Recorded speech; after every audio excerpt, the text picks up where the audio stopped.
Hello పిల్లలు, praise Lord. Welcome to kids story time. పిల్లలు, ఈరోజు లెసన్కి మీరు అందరు రెడీగా ఉన్నారు కదా? Okay, let's start. పిల్లలు, ఒక ఊర్లో శేఖర్ అనే ఒక అంకుల్ ఉన్నాడు. పిల్లలు, ఆయన చాలా పెద్ద బిజినెస్ మ్యాన్. అయితే ఆ అంకుల్ దగ్గర బోల్డ్ అని డబ్బులు ఉండేవి. శేఖర్ అంకుల్కి ఒక బాబు ఉన్నాడు. ఆ బాబు పేరు చందు. చందు ఎప్పుడు కూడా మా డాడీ చాలా పెద్ద బిజినెస్ మ్యాన్, మా డాడీ దగ్గర బోల్డ్ అని డబ్బులు ఉంటాయి, మా డాడీకి ఏం తక్కువ అని ప్రతిరోజు డాడీ దగ్గరికి వెళ్ళి, డాడీ ఈరోజు నేను బయటికి వెళ్ళి మంచి బిర్యానీ తింటా డాడీ, నాకు డబ్బులు కావాలి అని అడుగుతుండేవాడు. అరే నాన్న, ఎందుకురా డబ్బులు అలా ఖర్చు పెడుతున్నావు అంటే, నేను ఈరోజు ఫ్రెండ్స్తో కలిసి వాటర్ పార్క్కి వెళ్తున్నా డాడీ, నాకు డబ్బులు కావాలి ఇయ్యండి డాడీ అని అడుగుతుండేవాడు.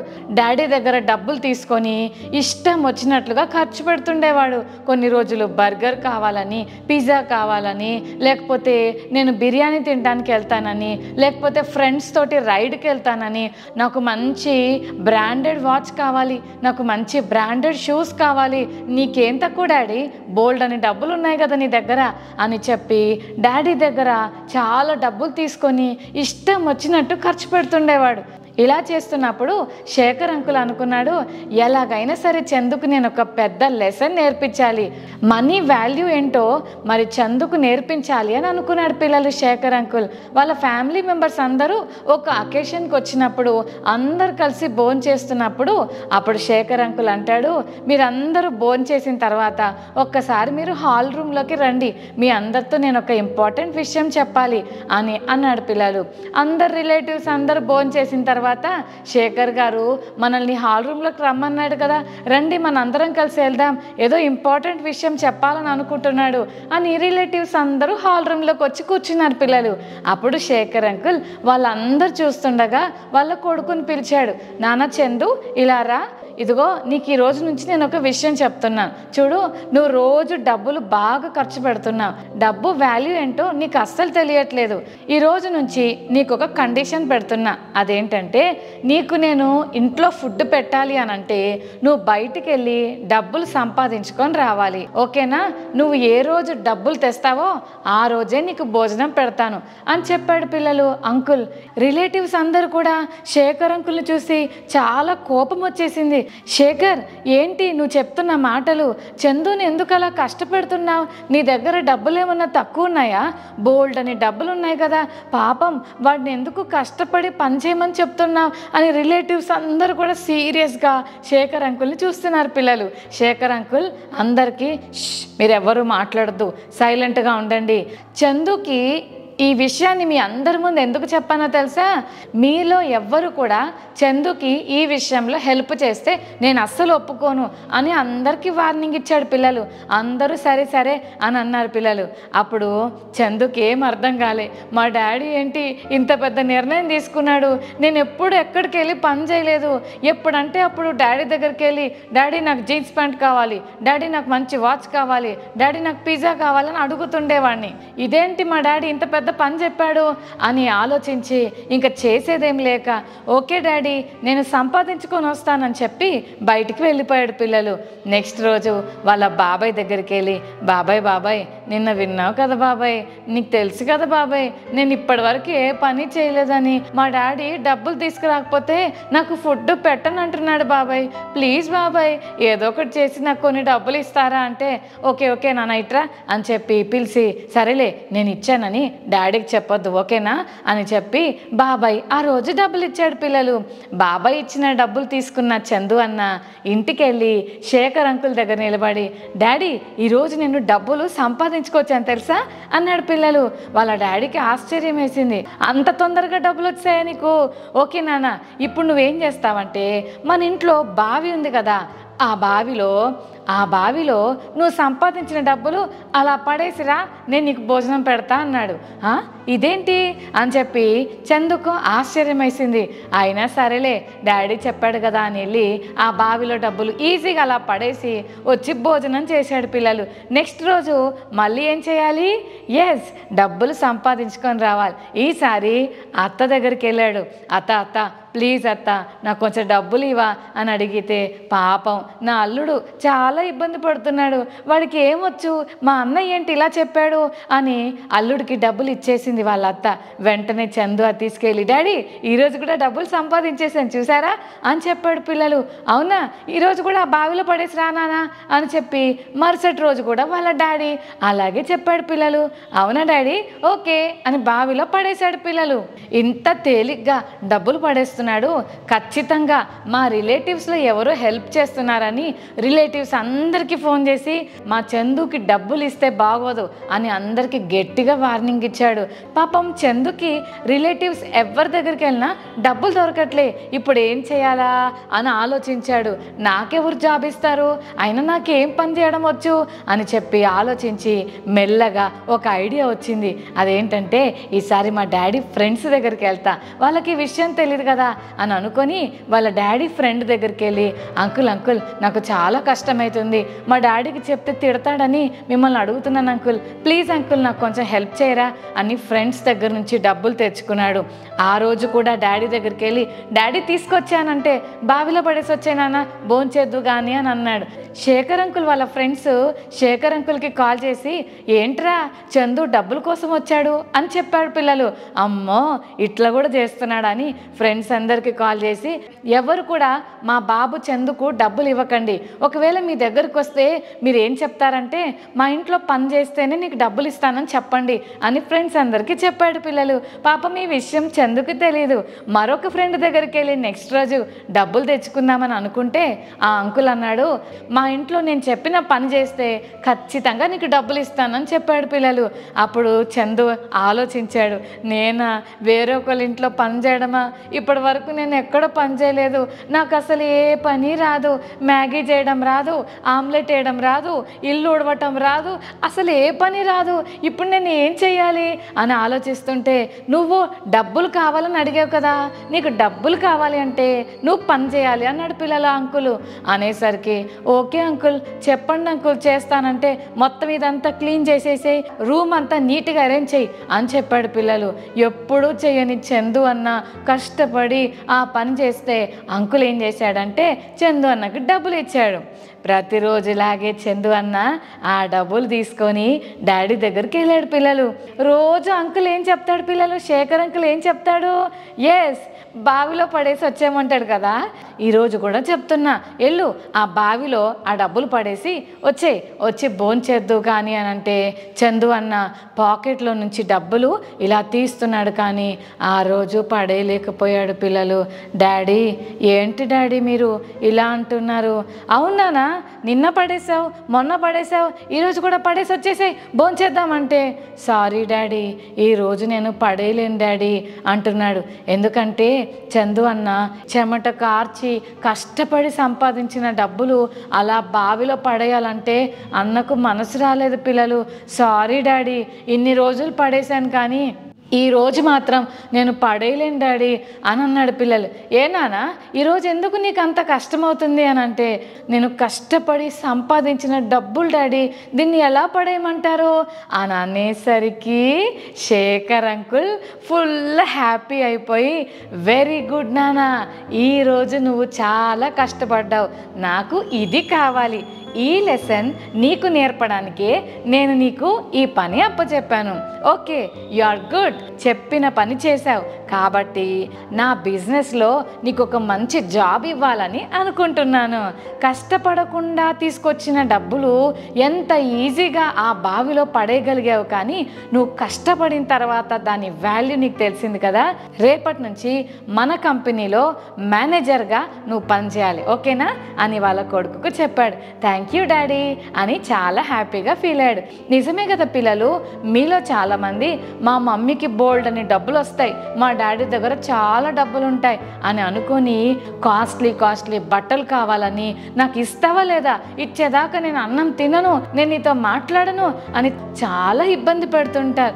మమ్మీ డాడీ ఎంత కష్టపడుతున్నారో ఆలోచించి డబ్బుల విషయంలో వాళ్ళని ఇబ్బంది పెట్టకూడదు, ఓకేనా.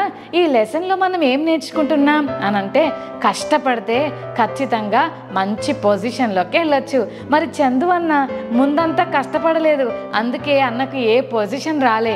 కానీ కష్టపడి పనిచేసినందుకు వాళ్ళ డాడీ ఒక మంచి పొజిషన్లోకి చందు అన్నను తీసుకెళ్ళాడు కదా. మరి బైబిల్ గ్రంథంలో కూడా కష్టపడటం చాలా గొప్ప విషయమని, కష్టపడాలి అని దేవుని వాక్యం చెప్తుంది. బైబిల్ గ్రంథంలో కష్టపడి పనిచేసిన వాళ్ళని దేవుడు చాలా గ్రేట్ బ్లెస్సింగ్స్ ఇచ్చాడు. పిల్లలు, మీకు తెలుసా, నోవాహు అనే ఒక అంకుల్ ఉన్నాడు. ఆ అంకుల్ ఉన్న డేస్లో లోకం అంతా భయంకరమైన బ్యాడ్ పనులు చేస్తూ దేవుణ్ణి ఎంత బాధ పెట్టి అన్ని చెడ్డ పనులు చేస్తుండే వాళ్ళ పిల్లలు. అయ్యో, ఇలా నేను ఎందుకు తయారు చేశానా అని దేవుడు మనుషులను తయారు చేసినందుకు చాలా బాధపడ్డాడు. అలాంటి టైంలో ఎతుకుతా ఉన్నాడు, ఎవరైనా ఈ లోకంలో గుడ్ పీపుల్ ఉన్నారా లేరా. అందరినీ వెతుకుతున్న టైంలో దేవునికి ఒక వ్యక్తి కనిపించాడు. అతని పేరే నోవాహు. నోవాహు అంకుల్ చూడగానే దేవుడు ఏమన్నాడో తెలుసా, నోవాహు, ఈ తరం వాళ్ళందరిలో నీవు నా దృష్టిలో నీతిపరుడవు, నిందారహితుడవు అని నోవాహును గురించి దేవుడు చెప్పాడు. ఎంత గ్రేట్ కదా. మన టీచర్ క్లాస్లో ఎప్పుడైనా అరే వాడిని చూసి నేర్చుకోండిరా, ఎంత క్లెవరో చూడండి, వాడికి ఎన్ని మార్కులు వచ్చాయో చూడండి అనేసరికి ఆహా నా గురించి మా టీచర్ ఏం చెప్తుందో చూడని ఎంత హ్యాపీగా ఫీల్ అయిపోతాం కదా. అందరు నన్ను చూడండి, నన్ను చూసి నేర్చుకోండి అని ఒక ఫీలింగ్ వస్తుంది కదా. మరి నోవాహు అంకుల్ గురించి కూడా దేవుడు సాక్ష్యం చెప్తున్నాడు, ఈ తరంలో అందరిని చూశాను కానీ నీ అంత మంచి వ్యక్తులు నాకు కనిపించలేదు నోవాహు. ఒక పెద్ద జలప్రలయాన్ని నేను రప్పిస్తున్నా, ఆ జలప్రలయంలో నా మాట వినని డిజోబీడియంట్ వాళ్ళందరినీ కూడా తీసేస్తా, నా మాట ఎవరైతే వింటారో వాళ్ళని నేను కాపాడుతాను అని దేవుడు చెప్పాడు. పిల్లలు, ఈ తరము వారందరిలో నువ్వు చాలా స్పెషల్గా ఉన్నావు కాబట్టి నేను నిన్ను కాపాడాలి అని అనుకుంటున్నా. నోవాహు, నేను నీకు పని చెప్తా, చేస్తావా అని అడిగాడు. పిల్లలు, నోవాహు అంకుల్ అన్నాడు, ఎస్ లార్డ్, తప్పకుండా చేస్తాను, చెప్పండి ప్రవ్వా అంటే, నువ్వు ఒక పెద్ద ఓడను తయారు చేయాలి. ఆ ఓడ 300 మూరల పొడవు ఉండాలి, 50 మూరల వెడల్పు ఉండాలి, 30 మూరల ఎత్తు ఉండాలి. అంత పెద్ద ఓడ 3 ఫ్లోర్స్ కట్టాలి, కడతావా అని దేవుడు అడిగితే నోవాహు అన్నాడు, తప్పకుండా కడతానయ్యా, నువ్వు ఎలా చెప్తే నేను అలా వింటానన్నాడు. నిజమే కదా, చెప్పిన మాట వినే పిల్లలంటే మమ్మీ డాడీకైనా, టీచర్స్కైనా, అమ్మమ్మకైనా, తాతయ్యకైనా, పాస్టర్ అంకుల్కైనా, పాస్టర్ ఆంటీకైనా, ఎవరికైనా సరే చెప్పిన మాట వినేవాళ్ళంటే భలే ఇష్టం పిల్లలు. అంతకంటే ముఖ్యంగా యేసయ్యకైతే ఇంకా చాలా ఇష్టం. మరి దేవుడు చెప్పగానే నోవాహు అంకుల్ విని మరి వాళ్ళ ఫ్యామిలీకి చెప్తాడు. పిల్లలు, నోవాహు అంకుల్కి 3 కొడుకులు ఉన్నారు, ఆ 3కి మ్యారేజెస్ అయిపోయాయి, ఇప్పుడు అక్కలు కూడా వచ్చారు. మరి ఆ 6 మెంబర్స్ని కూర్చోబెట్టి అంకుల్ అంటున్నాడు, నాన్న పెద్దోడా, రెండోవాడా, చిన్నోడా, మరి దేవుడు ఓడ కట్టమన్నాడు, కడదామా అని అంటే వాళ్ళు వాళ్ళ వైఫ్స్ అందరు కలిసి ఓకే డాడీ కడదాం తప్పకుండా అని వాళ్ళు అందరూ కలిసి ఎంత కష్టపడితేనో అంత పెద్ద ఓడ తయారైంది. 3 ఫ్లోర్స్ ఓడ అంటే చిన్నది కాదు కదా. ఈ విషయం నోవాహు అంకుల్ తెలుసుకొని ఊరులోకి వెళ్ళిపోయి అందరికీ చెప్పాడు. ఏమనంటే, అన్నలారా, అక్కలారా, ఒక పెద్ద జలప్రలయాన్ని దేవుడు రప్పిస్తాడంట, మీరందరూ కూడా ఓడలోకి వచ్చేయండి, ఆ ఓడలోకి వచ్చిన వారే లైఫ్ని సేవ్ చేసుకుంటారంట, అన్నలారా, అక్కలారా అందరు రండి అని పిలిస్తే వాళ్ళందరూ నోవాహుని వాళ్ళ ఫ్యామిలీని ఎక్కిరిస్తున్నారు, నవ్వుకుంటున్నారు. చూసావా, ఇంత మంచి ఎండలో ఆరిన నేల మీద పెద్ద ఓడ కడుతున్నాడు, పెద్ద జలప్రలయం వస్తుందంట, ఆ ఫ్లడ్లో మనం అందరం కొట్టుకుపోతామంట అని అందరు నవ్వుకుంటున్నారు. ఎంత కష్టమో కదా. వేరే వాళ్ళు మనల్ని వెక్కిరిస్తుంటే ఒక పని చేస్తూ ఉండటం ఎంత కష్టం. ఎక్కిరించే వాళ్ళు ఎక్కిరిస్తున్నారు, నవ్వుకుంటున్నారు, నోవాహు అంకుల్ మీద జోకులు వేస్తూ ఉన్నారు, వర్షం వచ్చిందా, కొట్టుకుపోయారా అని ఆట పట్టిస్తున్నారు. బట్ స్టిల్ నోవాహు అంకుల్ ఎవ్వరి మాటలు పట్టించుకోకుండా కష్టపడి పనిచేయడం మొదలుపెట్టాడు. ఫ్యామిలీ అంతా కూడా కష్టపడి ఒక పెద్ద ఓడను కట్టారు. ఆ తర్వాత దేవుడు అన్ని యానిమల్స్ పేర్స్ని లోపలికి తీసుకువెళ్ళమన్నాడు. వాటికి కావాల్సిన ఫుడ్ అంతా కూడా తీసుకొని అన్ని యానిమల్స్ని పంపించాడు. ఆ తర్వాత నోవాహు అంకుల్ ఫ్యామిలీ కూడా లోపలికి వెళ్ళింది. దేవుడే ఆ ఓడ తలుపును బిగించేశాడు. ఇంకా ఏ మనిషి కూడా దాంట్లోకి ఎంటర్ అవ్వడానికి వీల్లేదు. అప్పుడు వర్షం రావడం స్టార్ట్ అయింది. అప్పటి వరకు ఎగతాళి చేసిన వాళ్ళంతా ఇప్పుడు అయ్య బాబోయ్ నిజమే కదా, నోవహు అంకుల్ చెప్పింది కరెక్టే కదా, ప్లీజ్ నోవహు మేము తప్పు చేసామని మాకు అర్థమైపోయింది, ప్లీజ్ ప్లీజ్ డోర్ ఓపెన్ చేయి అంటే నోవహు అంకుల్ లోపల నుంచి అంటున్నాడు, నేను కాదు డోర్ వేసింది, దేవుడే వేసేసాడు అని నోవహు అంకుల్ చెప్పాడు. పిల్లలు 40 days and nights విపరీతమైన వర్షం వచ్చింది.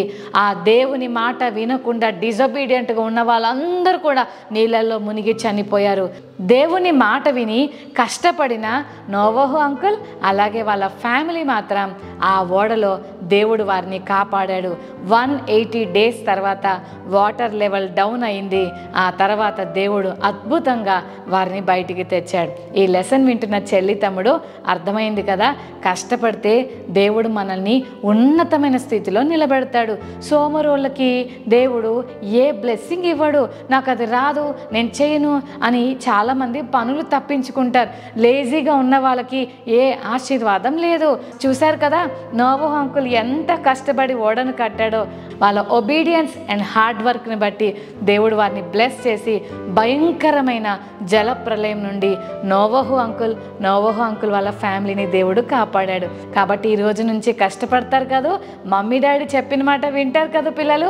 ఒబీడియంట్గా ఉన్న నోవహు అంకుల్ ఎంత బ్లెస్ అయ్యాడో, చెప్పిన మాట విన్న ఆ చందు అన్న ఎలాగైతే తన కష్టాన్ని తెలుసుకున్నాడో అలా నీవు నేను మనం కూడా కష్టపడితే దాని ఫలితాన్ని మనం చూస్తాం. ఓకేనా? యేసయ్య ఈ రోజు నుంచి నేను కూడా కష్టపడతాను, యేసయ్య నాకు కష్టపడటం నేర్పించండి అని ప్రే చేసుకుందాం. ప్రేమ గల తండ్రి మీకు వందనాలు. ఈరోజు కిడ్స్ స్టోరీ టైం చూస్తున్న ప్రతి చెల్లి తమ్ముడిని బ్లెస్ చేయండి. సోమరితనం నుంచి విడుదల దయచేసి కష్టపడే మనసు మా అందరికీ దయచేయమని యేసునామమున వేడుకొని ప్రార్థిస్తున్నాం తండ్రి. ఆమేన్.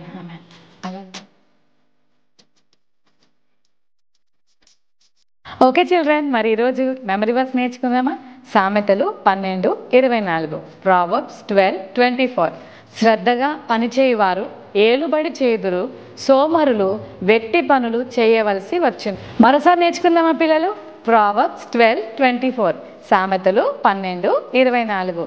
శ్రద్ధగా పనిచేయువారు ఏలుబడి చేయుదురు, సోమరులు వెట్టి పనులు చేయవలసి వచ్చును.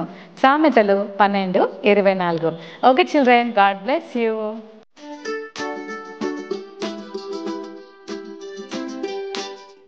శేఖర్ అంకుల్ చందు అన్నకు ఏమని చెప్పాడు? చందు అన్న తెచ్చిన డబ్బును ఎక్కడ వేయమని అంకుల్ చెప్పాడు? చందు అన్న డబ్బులు ఎందుకు పడేయలేకపోయాడు? దేవుడు నోవహు అంకుల్ని ఏమి కట్టమని చెప్పాడు? నోవహు అంకుల్ కట్టిన ఓడ ఎంత పొడవు, ఎంత వెడల్పు, ఎంత ఎత్తు?